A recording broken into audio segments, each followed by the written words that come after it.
pertama dan yang terutama tepuk tangan yang meriah untuk Pak Hendar dan Bu Rini. Iya. Sing wis kepareng nimbali awake dhewe sak kanca ya, Mak. Bener. Jane sing dikersakake karo Bu Rini iki ora kudu wayangan semalam suntuk. Inti sarine ya kuwi ngruwat Murwakala. Ya, Lah panjenengane paring dawuh, Pak Dalang kula suwun jenengan mangruwat teng griya kula. Lho, dereng saged, Bu. Secara umur dereng wani, secara mental kula niku tasik gampang kedanan kalih sinden. Ya, tak akoni kok, Nduk. Ya, ngono kuwi. Nah, ingkang pas menika malah tiyang sepuh kula Rama Haji Sukron Swanda saking Blitar. Panjenenganipun menika nggih kiai, panjenenganipun menika ugi pinisepuh, panjenenganipun menika ugi seniman dalang yang sangat kreativitas. Oh ngono kuwi.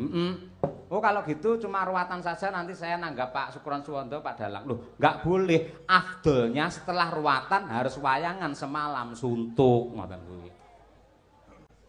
Bu Rini, ya manut wae. Manut wae pancen ya piyai turah tur ya seneng anggene sedekah dana rasa marang para warga masyarakat kabeh. Ngono ya. Kaya ngono kuwi. Lah, saurunge matur sing akeh, mumpung iki ana wulan sing suci, wulan sing fitri, luwih dhisik awake dhewe ngaturake minal aidin wal faizin, mohon maaf lahir dan batin. Minal aidin wal faizin iki jane artine apa to, Mak?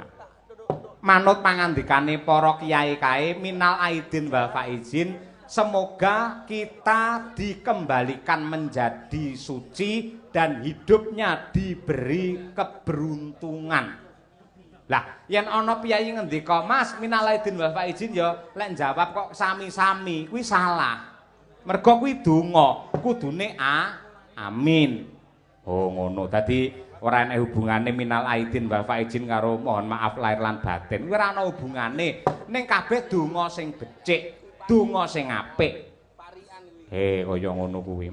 Kaya ngono kuwi bergase apike wong Jawa ki pancen ya kaya ngono. Ya muga-muga kanthi Bu Rini nganakake wayangan satemah sedaya para warga masyarakat ing Kedung Gudel, Kepoh, Kecamatan Sambi Boyolali sami kempal manunggal rawuh wonten mriki, inti sarine silaturahim ran ing ngapuran. Muga-muga awake dhewe tansah dadi menungsa sing dipayungi lan ditresnani karo Gusti Allah, bisa bertemu lagi di tahun yang akan datang dengan kahanan sehat wal afiat. Allahumma amin ya rabbal alamin. Bu Setyo Rini iki kepareng wayangan karo Bapak Hendar Prasetyo. Sing miwiti ya kuwi mbiyen Bu Sri Andrias kae. Ya sing wayangan ning ngisor kae. Mbiyen kae wis diaturake, banjur palungguhan iki Bu Rini iki ndelalah tresna banget karo para bocah cilik-cilik sing rata-rata bareng ditanggapne wayang, bareng nonton wayang kok ada ketertarikan.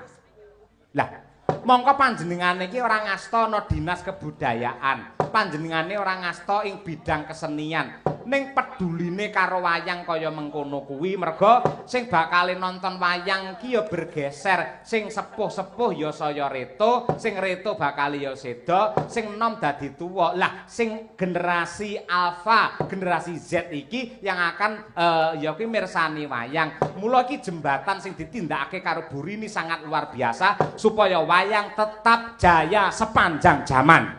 Kaya ngono kuwi. Kaya ngono kuwi. Nggih, sembah nuwun.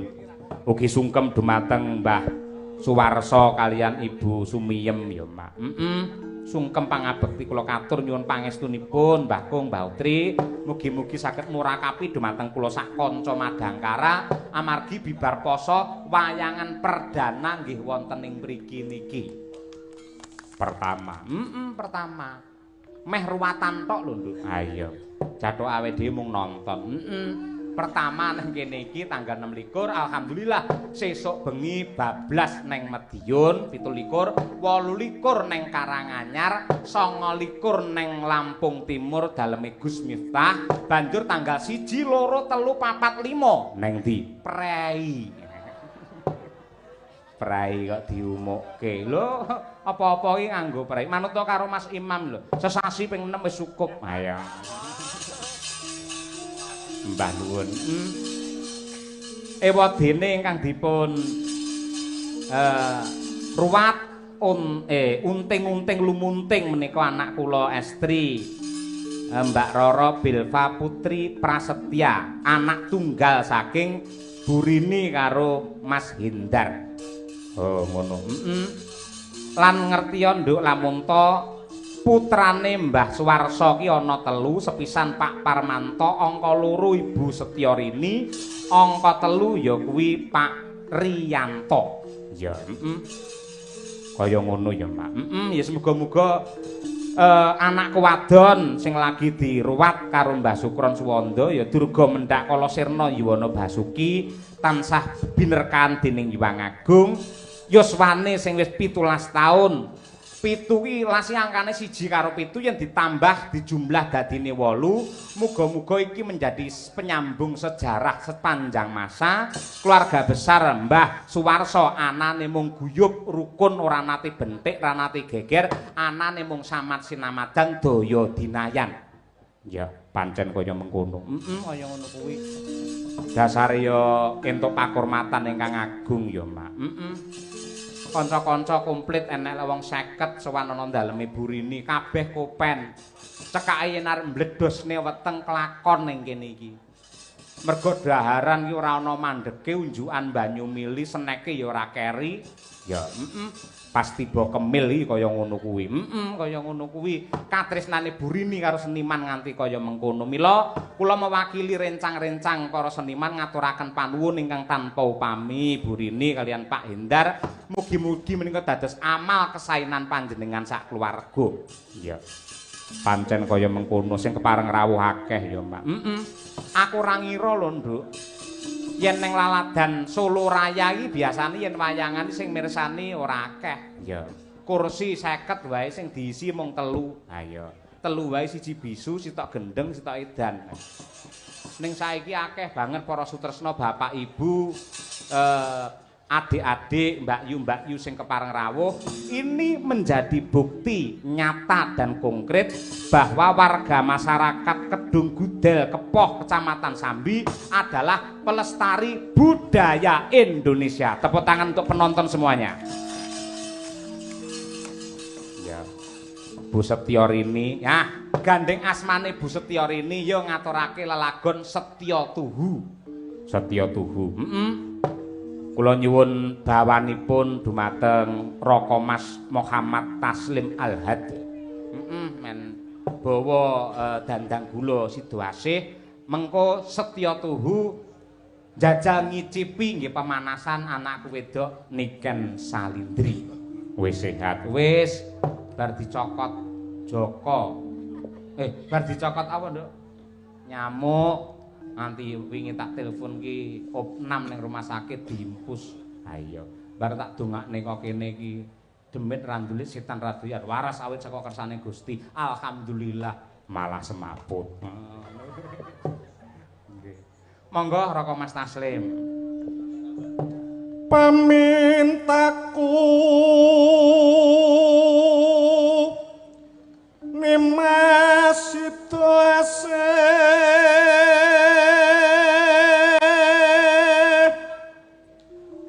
Atot runtut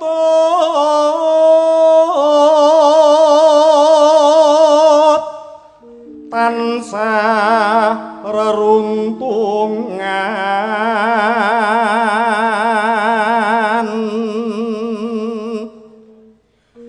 ing sarina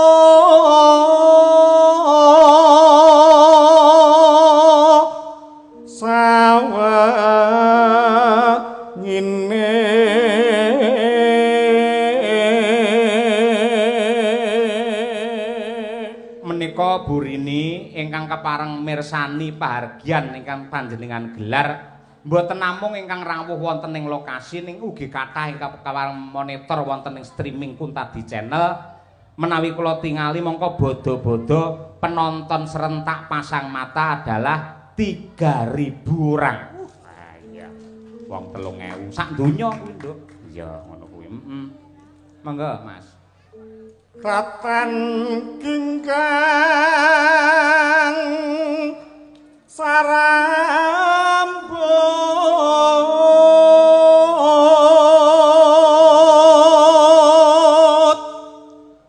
lamun adoh caketing hati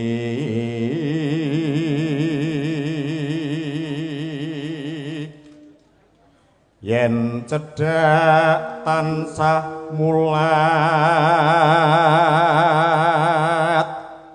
sita kasih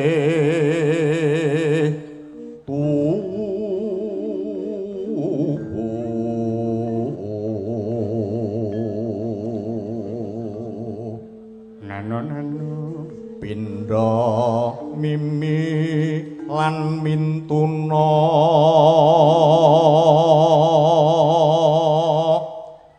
ayo bareng nimas hanetepi wajib sita asih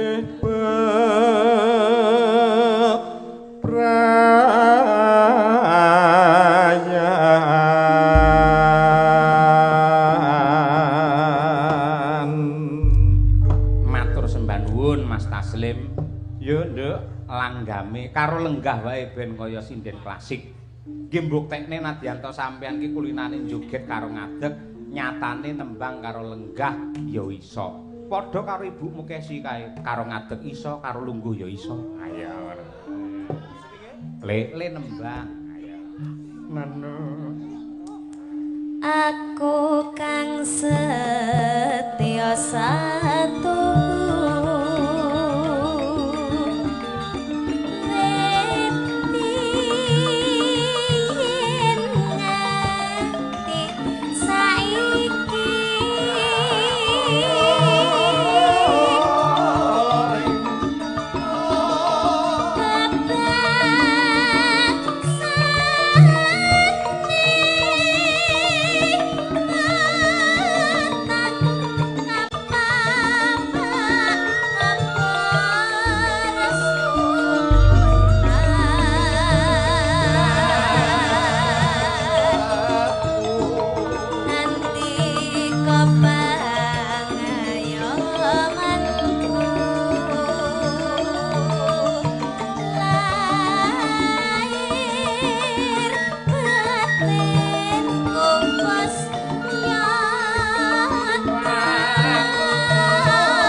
matur nuwun wilujeng niskala genduk niken wis ngaturake setya tuhu ya Mak. Ya dikutang-kudang sok yen Mbak Niken ketemu jodoh entuk priya sing bener-bener setya tuhu karo panjenengane. Amin ya rabbal alamin. Kaya ngono kuwi. Ing atase mangkate ya pancen saka sinden jaman isih cilik sik TK mbiyen senengane ya nyinden mula bareng kon nyinden karo lenggah ngangge gelungan sing luwese kaya ngono, sandangan sing kewese kaya ngono, ya tetep mrabu malah ketok wibawa. Ha iya, aurane ketok. Padha karo Mbak Tutik. Mbak Tutik ya aurane metalik. Ha iya. Mbah nuwun, sembah nuwun ing tanpa upami. Ya. Arep ngaturake sapa? Ya. Nggo nggih gemeni wektu wong dasare iki jam 12 nduk mau lakone ngarepe dawa wae. Nggih to. Iki anggitanipun Mbah Sukron Suwanda. Lampanipun Wahyu Kamulyan utawi Pandhawa Sesuci. Wah iya, kaya ngono kuwi. Penuh dengan intrik-intrik, sok-sok malah kaya sinetron, ora tahu to wayang critakne kakange nyenengi karo adine dhewe bar kuwi dicolong terus disandra ngangge pedang ngono iki eneke lak ning film ya kaya ngono kuwi sapa sing diaturi nembang nyuwun tulung sing klasik meneh karo Ibu Sukesi Rahayu ya nembang apa Bu Kesi matur nuwun sik Bu Kesi karo Bu Rini karo Pak Hendar karo Bu Sri sing panjenengane kepareng nglantarake awake dhewe sowan mrene lan jangan lupa salam hormat dumateng para sutresna budaya ingkang kepareng rawuh wonten ing Kepoh. Monggo. Lawuh teri sayure lodeh. Njaluk. Ibu Rini mugi-mugi rezekine wakeh. Amin. Mangan rendang sayure ya lodeh. Bapak Dalang mugi-mugi ora rabi maneh. Aku arep ngamini abot ngono ya, Nduk. Ya semoga-moga Bu Kesi. Sak ngono parian kabeh. Ayo, mimpin saka Mbak, ayo Mbak Luna Maya, Mbak Luna Maya. Ayo. Parian, ndongake Bu Rini. Ayo karo Pak Indar. Ayo, piye? Tuku teri menyang ngendi ya? Sesek Pak ya, sesek mikir dulu. Ngebleng. Tuku teri menyang kutha mboten. Kutha Ngawi. Mugi-mugi Bu Rini tansah kathah rejeki. Amin. Selanjutnya monggo Mbak Mira. Mira Eka Sumber Kencono. Ayo. Mboten teri, Pak. Ana geni ra iso mlayu. Ya pancen geni ra duwe sikil kan mlayu. Mugi Bu Rini sehat selalu. Amin ya rabbal alamin. Lah iki jos iki kena Nadia Arina ya. Sapa Neng Pantai Trini. Suarane kaya ning jero guwon. Nang Pantai Trini. Mangan arem-arem. Bu Rini. Sing diling-eling Bu Rini studio kuwi. Mugi ayam tentrem. Amin. Ngono kudu cerdas. Ayo Bir. Iki sing senengane nge-gym. Ayo. Nge-gym ae katok cekak, klambi ya siset, udele ketok. Alah wis ngono. Ke Surabaya membeli jamur. Cakep. Mugi Mbak Belva panjang umur. Allahumma amin. Ngapunten Pak, niki pancen obate keri niki. Ayo saka semangate. Selanjutnya ya Nduk, coba kaya apa? Piyayi kaya Ari Tatum. Ayo, nggih.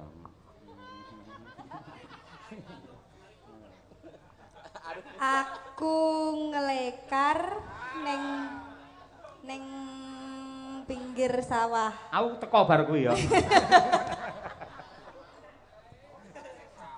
Lah nglekar ae pinggir sawah lek nganti ana ula. Ayo. Kok Sherlock to? Aku ngelekar neng pinggir sawah itu menikmati alam, Pak. Jangan jaga manuk ya. Jaga manuk. Kowe ngomongne manuk. Manuk apa sing mabure paling dhuwur tur betah? Manuk napa, Pak? Ngerti to? Mboten kula babagan manuk kurang ngerti. Ngerti. Manuk sing mabure dhuwur tur ya betah ning dhuwur kuwi ya manuke pilot. Ayo.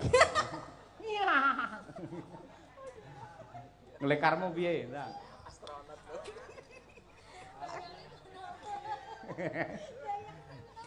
Aku nglekar ning pinggir sawah. Pak Hendar mugi pinaringan berkah barokah. Amin ya rabbal alamin. Ya berkah barokah Pak Hendar mergo awakmu ning sawah mau. Ayo. Nah iki genah iki. Yo Nduk niken.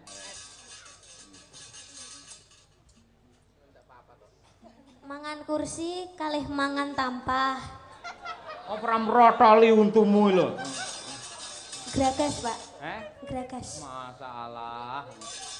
Oh, lungguh kursi, Pak, lungguh kursi. Lungguh kursi. Kok mangan kursi? Heeh. Lungguh kursi karo lumlumah. Ora penak no lungguh kursi karo lumlumah. Lungguh kursi karo esek-esek tampah. Oh iya. Anu Pak nggih beras. Oh iya, heeh. Nggih, mugi-mugi Burini sekeluarga Pak Hendar, Mbak sinten? Mbak Delva. Mbak Delva nggih. Nggih, lan tetanggi-tetangginipun mugi-mugi pikantuk rezeki kang kathah barokah, turah-turah ora lokane malah kebak, sehat selalu, panjang umurnya. Saya mengucapkan minal aizin wal faizin, mohon maaf lahir dan batin. Ya. Komplit kuwi jane. Kari berkate ndang didum. Ayo. Jos. Nembang napa Bu Kesi? Ayo. Kula Nggih. badhe ngaturaken tembang napa nggih? Bingung aku ya. Napa? Tak serlok lek bingung. Nembang karyanipun Mbah Sukron Suwondo. Nggih. Kula tampar. Kula tampar siap. Nggih, matur nuwun kalian Mbah Sukron karo Mbah Putri Suci Katiningsih sing sampun kepareng nenggani putra lan mantunipun. Kula nyuwun panjurung pandonganipun sedaya para lenggah, mugi-mugi bapak kula kalian ibu kula tansah pinaringan sehat, berkah panjang umur. Ayo, kula tampar, bawani men komplit.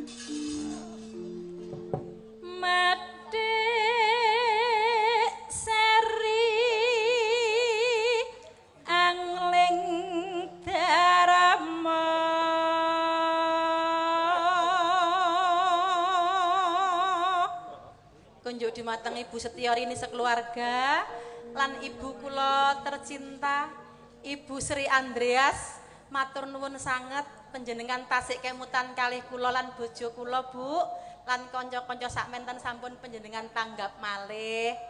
Mugi-mugi sambung kekadangan niki mboten namung dinten niki tok. Mugi-mugi ing taun ngajeng Burini Bu Sri sekeluarga rezekine tambah kathah, ampun kesupen tahun ngajeng wayangan malih nggih, Bu. Amin ya rabbal alamin. Jenengan lak seneng to Pak ditanggapne wayang, Bu? Seneng mboten? Sindene ayu-ayu to nggih? Yogane ganteng-ganteng. Dalange ganteng napa mboten? Bojoku kok, Pak. Lah. Ugi kanca-kanca streaming menika nggih ganteng-ganteng. Ayo nggih. Peniti, sopir, ayo. Monggo Bu. Ana crita tingkae ula kalih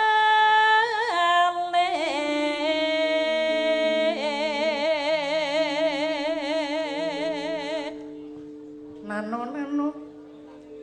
ingkang samya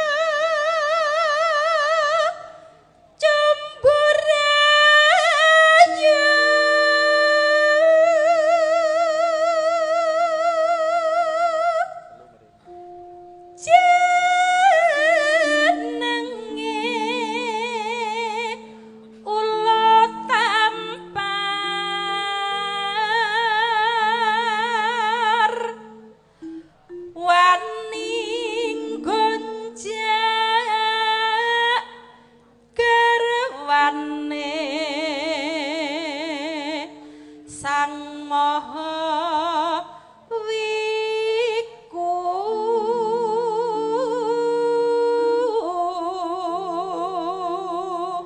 menika ugi kula aturaken dumateng Bapak Daryo ingkang saking Laladan Pekalongan ingkang badhe nimbali kula sak kanca bintang tamu Niken Salindri.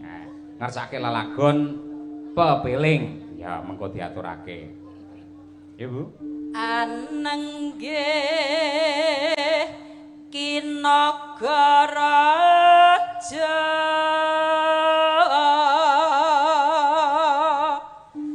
sasilih nyinaga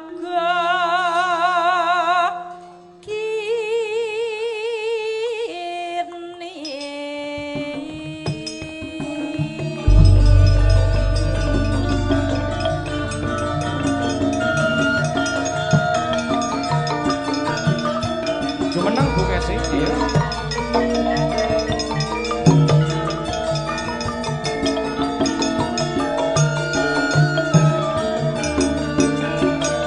Masuk. Kompakipun, Mas.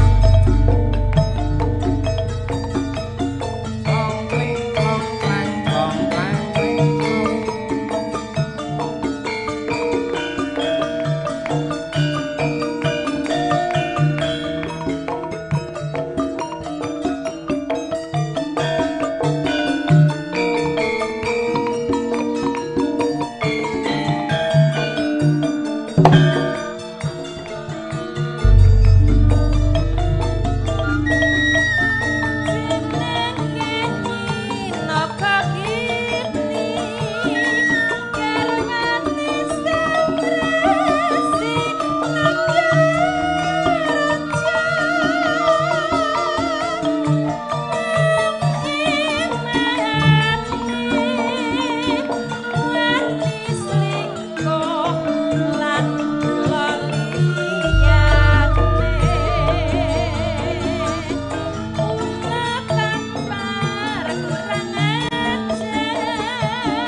Tembang menika ugi kula aturaken dumateng para pepunden dalang ing wewengkon Boyolali sungkem kula katur. Ya. Uga iki adik-adik dalang akeh sing kepareng nusul. Mas Anggara kuwi putrane Pak Haji Joko Sunarno ya kepareng nenggani. Wah, sabetane kaya alap-alap. Ya, jos temenanan. Kalian Mas Aris nggih. Wah, Mas Aris. Mas Aris iki tak delok ning YouTube limbukane kaya aku kok. Ha iya, ngono kuwi.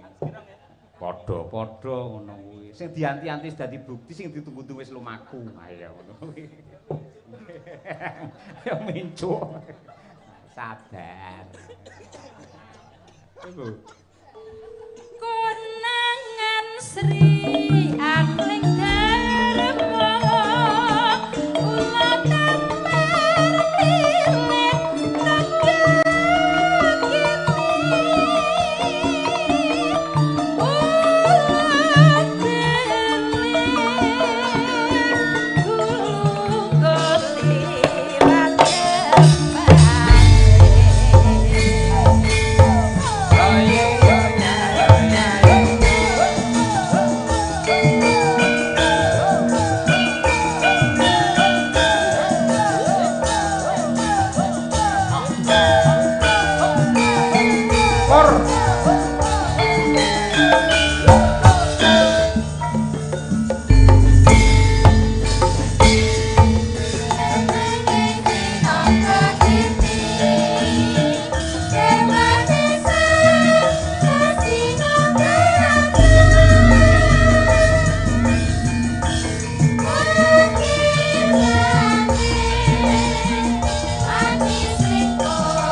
Ndara Tampar utawa Pak Dianom Surata Suwargi paring judul ya kuwi Nyidra Asmara ya Mak. Pancen kaya ngono kuwi. Luar biasa elok ya. Ya saiki digebrak ngaturake lelagon ala kekinian. Yo nadyanto rada lawas sithik. Ayo. Sing nembang sapa? Coba aku tak nyuwun karo Mbak Birgita dan juga Mbak Winong Nawangsih. Men berdiri ya. Berpacu dalam melodi cublak-cublak suweng. Yo.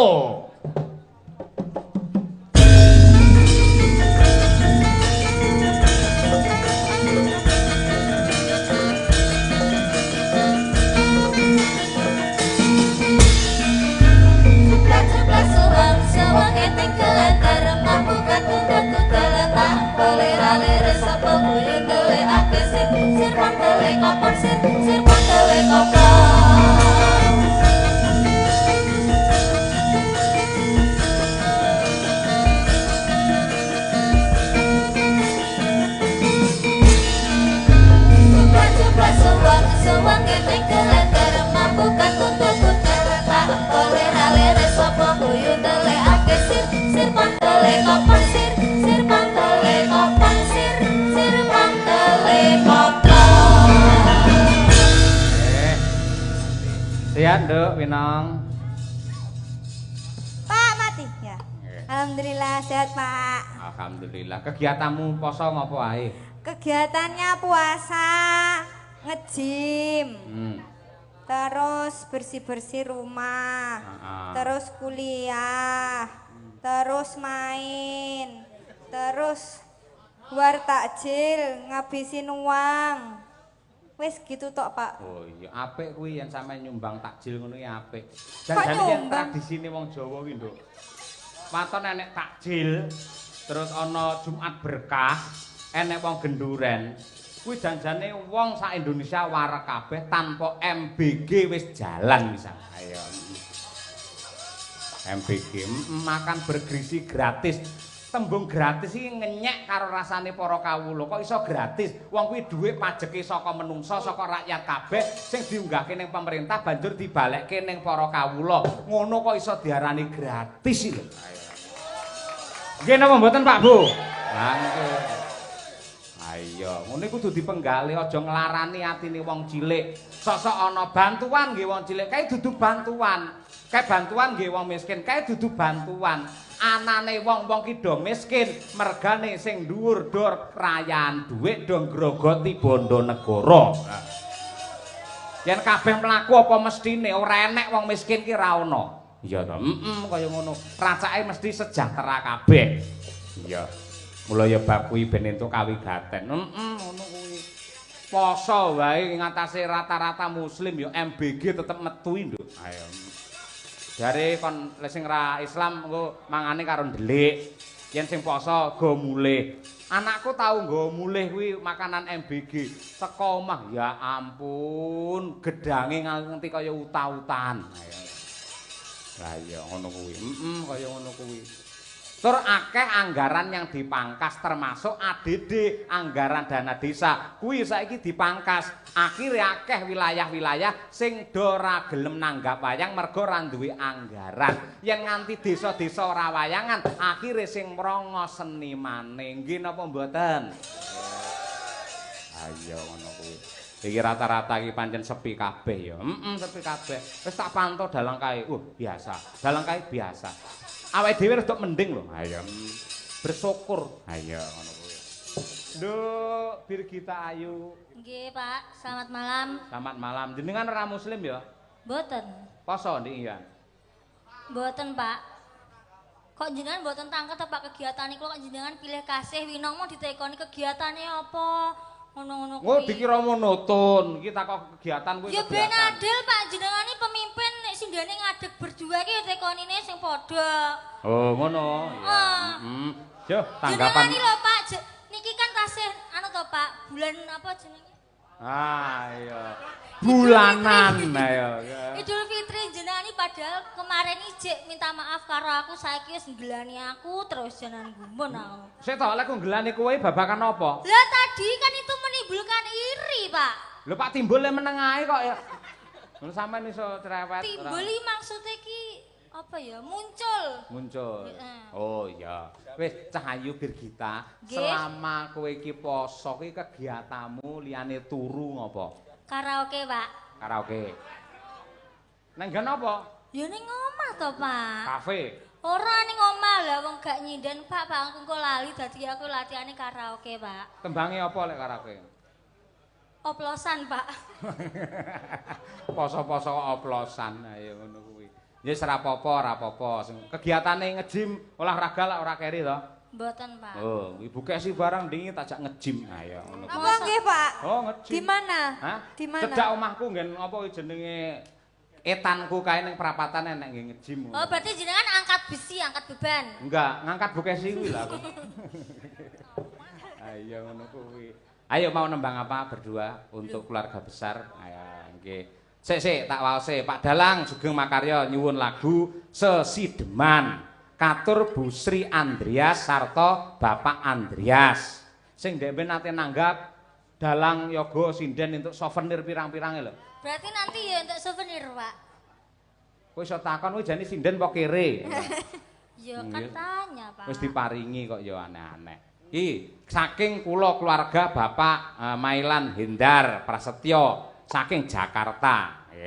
Niku ugi Ki Sunaryo ketua apa ki? Sanggar Cermo Laras Ciledug Tangerang. Nah, kuwi Sesideman. Cermo itu apa, Pak? Lulang. Hah? Lulang. Oh, ya udah. Terus, Pak. Sesideman terus. Terus piye maksudnya? Loh, biasanya kan ada sawerannya. Picek ora enek apa-apane. Senengane kok karo Bohong saweran ya? kok iyip ya ora ngono. Bohong, Pak. Biar nggak mungkin loh Pak Hendar tuh ngasih surat cuma-cuma tuh nggak mungkin nggak sih? Ya Allah, iki lho ora enek apa-apane, kabeh ora enek apa-apane. Nun sewu Pak Hendar tinimbang kula dikuyo-kuyo sinden raketang 100 mang paringi to Pak niki Pak. Malah Enggak, dremis kabeh ora. Bercanda, Pak. Bercanda, ya nggih. Yo diwiwiti sing sepuh. Sinten, Pak? Sing tuwek sapa ayo ta. Kula 17 tahun, Pak. 17 tahun. Alah. Wiwitane Nderek sapa, Nduk? Handerek sang peke. Iki wis pinter kok. Biyen nderek Pak Cahyo malah ngono kuwi. Priya sing piye, Nduk? Priya bagus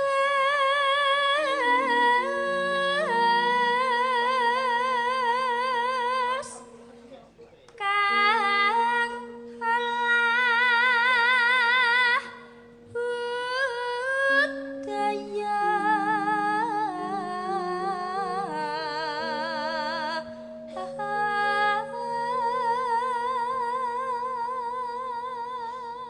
Sowan nang ngendi cah iki?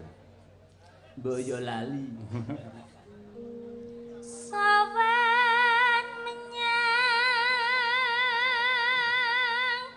kutha gedhe.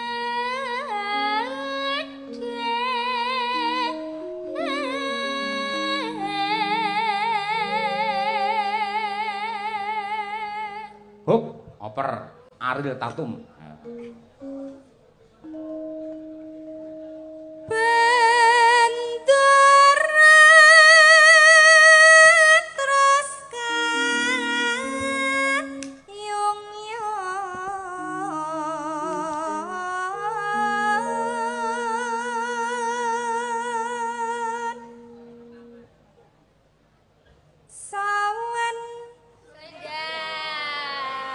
Sing salah dek to. Engko sing disalahne aku, salahe ora tanggapan. Ngono ngono. Mulane koyo aku nang Kok iki karaoke. sinden ya golek salah. Sing salah mesti aku mendhian.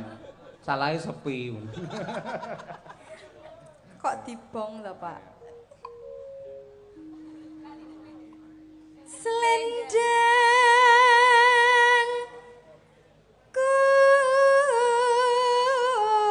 kuning Nonano kang saking wukir.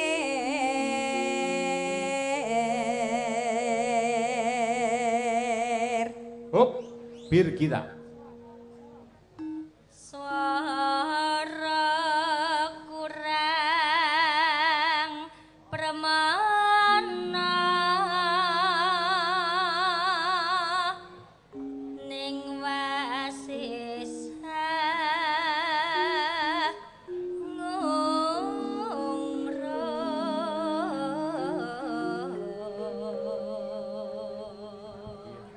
Napa le? Oh, tanda tangan. Oh nggih. Wayang napa niki sini? Bathara Guru. Bathara Guru iki adike sapa? Bathara Guru ki adike Pak Bathara Dosen ya. Ditanda tangan pundi niki? Ngen pundi? Ngen sapi niki. Oh nggih, niki lho. Dongakne sok dadi dalang kondang ya, Le. Bojone akeh. Ora. Nggak boleh ya, Dek ya. Le, nyuwun THR Pak Dalang. Pak Dalange niku sugih saesule tenan. Provokator. Tenan. Nah nggih, mosok sampean gur nyuwun tanda tangan tok. Sampeyan milih tanda tangan apa duit? Duit. Tanda tangan, sik. Niki, Mak. Niki. Sampeyan tanda iki rungono bir. Iya. Iki cah cilik sing ikhlas. Ya. Sampeyan tanda tangan karo dhuwit milih ndi? Tanda tangan. Iya. Nah, tepuk tangan untuk anak kita iki. Ya ngono ki. Ora kaya sinden wajahe kaya kotak amal malan ora. Lho, lah duit kuwi penting. Sama nek ra duwe duit ya ora iso tumbas ciki engko. Aja nggugu omongane gurem cecekel. Gunung cecek.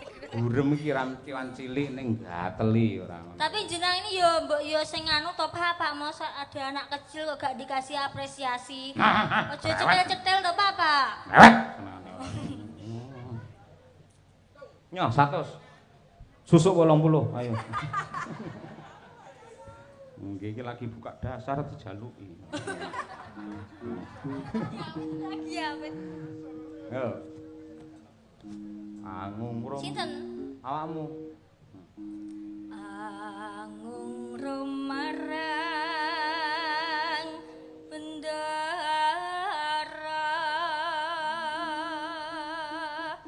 Nano. Tiasu Lestia pijer ngincangake halis. Masuk berdua. Terus tresno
Atur uninga dumateng sedaya para lenggah, kadang-kadang pengrawit Madangkara menika rata-rata alumni ISI Surakarta sarjana seni. Masa? Klebet ingkang ngasta demung nika piyayi saking Boyolali sing agem kaca tinggal.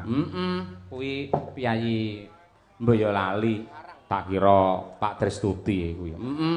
Kaca mripate sami niku putranipun Ki Suryanto Karanggedhe. Lah iya, sedaya menika para alumni, para guru-guru. Ha iya, Mas Raja Malaya ning ISI. Ning ISI Muhammadiyah, ha iya. Ora enak ya, ora nggih. Mangga, sapa mau terus e? Mbak Bir. Kowe. Oh. Maaf ya, Pak. Apa? Lali. Ah iya biasa. Sampean sih sepi. Iya, kena tok kena jangkrik iki. Urip ana kutha gedhe kowe tak tukane.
Matur sembah nuwun menika wau pamundhut saking keluarga besar Bapak Hindar Prasetyo saking Jakarta sampun kula aturaken. Ya. Yo iki ngaturake genduk Niken Salindri men ngubengi panggung ya. Tapi Mas pelokipun Mas Dar. Kok kaya apa? Kur nangis sajroning atiku.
yang meriah untuk Niken Salindri. Lagi ngadeg sepisanane wis gawe pengiram-iram. Wah, temenan. Aman awake aman. Aman, Pak. Sehat. Alhamdulillah. Ayo. Pokoke anggere ning panggung Madangkara, wong lara dadi sehat. Lah nggih. Aduh. Lambene kancane sing elek, wong melek dadi ngantuk. Tapi saestu, Pak. Pripun? Dalu niki kula alhamdulillah pun sehat. Jare wingi ya bar opnam. Nggih, ndek wingi opnam. Diimpus. Nggih, diimpus. Sing impus sapa kean?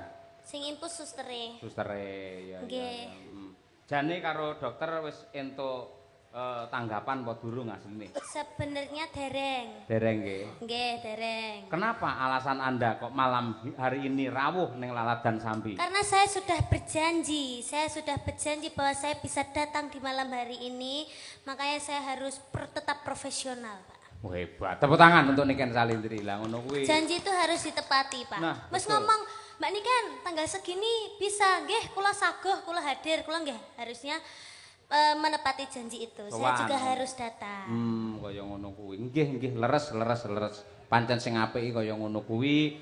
Sampeyan ki dadi seniman multi talenta, ndelalah wayang saiki mulai hidup lagi karena ada Niken Salindri. Biyen ki jarang emak-emak, bocah wedok enom ki nonton wayang. Ning mergo adanya Niken Salindri, akhire iki lho cah nom-nom kabeh do nyuting kaya ngono kuwi. Ngono. Nggih, alhamdulillah, amin. Matur nuwun sik karo Bu Rini. Nggih, kula ngaturaken matur sembah nuwun sangat kagem Bu Rini kalian Bapak Indar dan juga Mbak Delva. Nggih, Belva Putri. Mbak Belva. BORD. D B babi. B. Ini B, Pak. Iya, B. Iya, Kalau D kan darah. Oh iya. Iya, D darah. Nama lengkap Belva Putri Prasetya. Umur 17 tahun. Belva. Oh, berarti sama. Tahun 2008 juga. Oh iya. 2009. Oh, iya semoga. Bintangnya apa berarti? Apa? Lah kuwi tahun 2008. Kuwi kuwi sasi apa? Kok sik ta kuwi sasi apa? Kula Juni. Kuwi apa kuwi? Kula Cancer. Oh, padha karo aku. Napa? Aku Jenengan ya- nggih Juni. Juli ning yang mlebu Cancer. Cancer. Cancer, Ya iya. Cancer ya batangan ngaplak. Oh, lah. Bulan apa, Mbak? Oh, bulan ini sekarang. Oh, sekarang ulang tahun. Oke. Oh, 19. Oh ya, semoga panjang umur sehat selalu. Dan juga Ibu Rini sekeluarga, Bapak, matur sembah nuwun, mugi-mugi rezekine kathah barokah, turah-turah ora lokakne malah kebak. Nggih. Mugi-mugi awet leh momong anak putu. Amin. Mugi-mugi sukses selalu.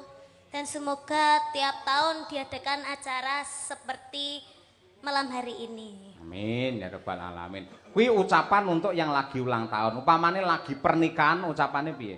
Kalau lagi pernikahan ya semoga menjadi keluarga yang sakinah mawaddah warahmah, semoga cepat diberi momongan. Oh iya, Gitu. upamane terus apa kuwi jenenge pernikahan Mas ngono piye? Oh, pernikahan Mas 50 tahun 50 berarti tahun. Pak ya. Oh. 50 tahun ya semoga awet leh momong anak putune, mugi-mugi panjang umure ngaten. Yen sunatan.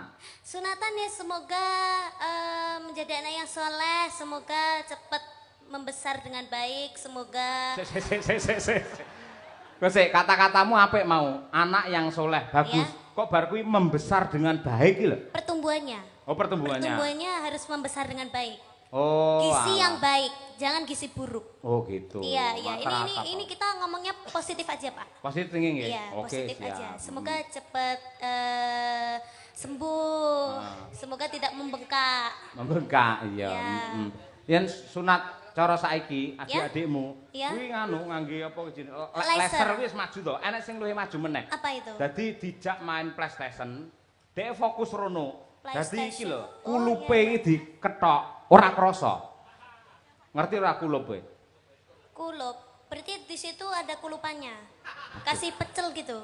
Ora ngono sayang. Gimana, Kulup sayang? iki biologis ya, ora Ya, rusuh ya. ya. Dadi wong lanang kae lek enek helme to. Lah helme Abot kuwi. to Pak dikai helm. Lah timbang cekel polisi. Cilike sakmono lho Pak. Heh. Helme sak pira? Lah ya paribasane jenenge. Aku lek wong cilik ya helme ya cilik padha wae ngono kuwi. Oh iya, kasih Lah sing helm. diketok kuwi ngono. Helmnya. Kuwi jenenge kulup. Mula anggere wong tuwa nyeluk anake, ngger kulup ning wayang ngono ki lho. Kuwi mesti anak lanang, kok anak wedok diceluk kulup. Salah ngono. Oh, yang dipotong kulupnya. Kulup. Berarti jerabut-jerabut itu, Pak. Namanya juga kulup, kulup kan. Sing jerabut-jerabut apane?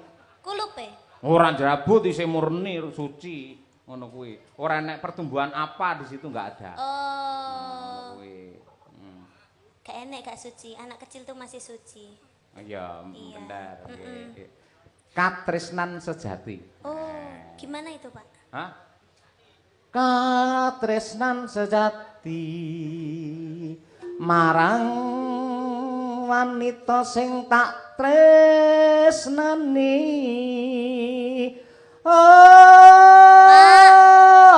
Oh, imsa. Itu lagu nyiptakan sendiri ya, Pak? Heeh, ngawut. Oh, jelek sekali. Nah, pancen wis suwe. Ayo. Ayo, coba. Oh iya. Untuk menumbuhkan rasa cinta keluarga Bu Rini, Bu Pak Endar, semoga selalu menggunakan katresnan sejati oleh Amin. Niken Salindri. Oke, yuk, teteos.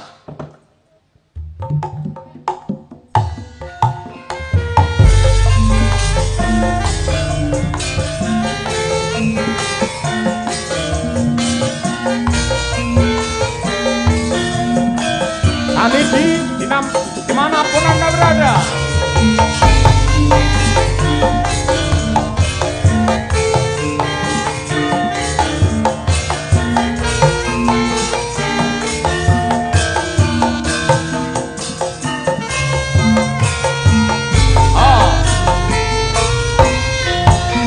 Janji tresnati sakseni lintang-lintang ning tengahing wengi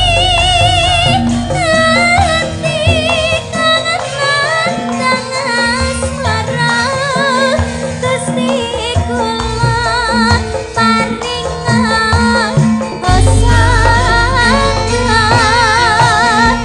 rembulan ning wayang wengi nanti kakasing ati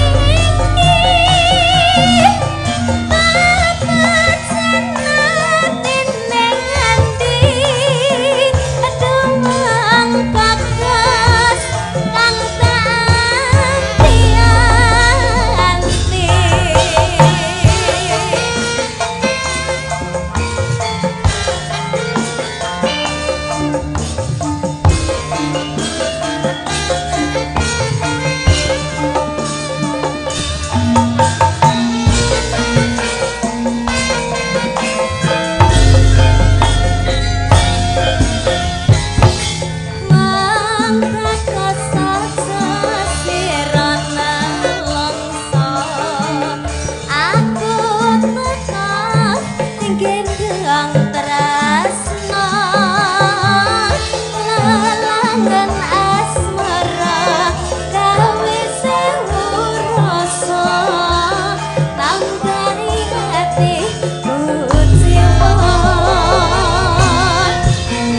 Kang Mas tantram hatimu kesakya nganteni sliramu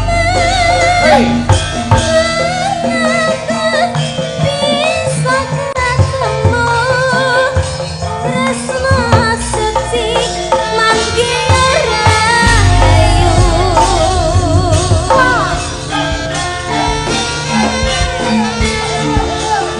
Selamat sukses Bu Rini Endar keluarga.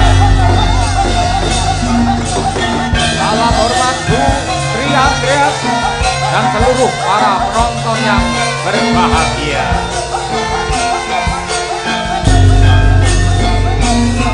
Oh,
Sonku bareng sing nembang niken Salindri walah kaya jebol-jebolo.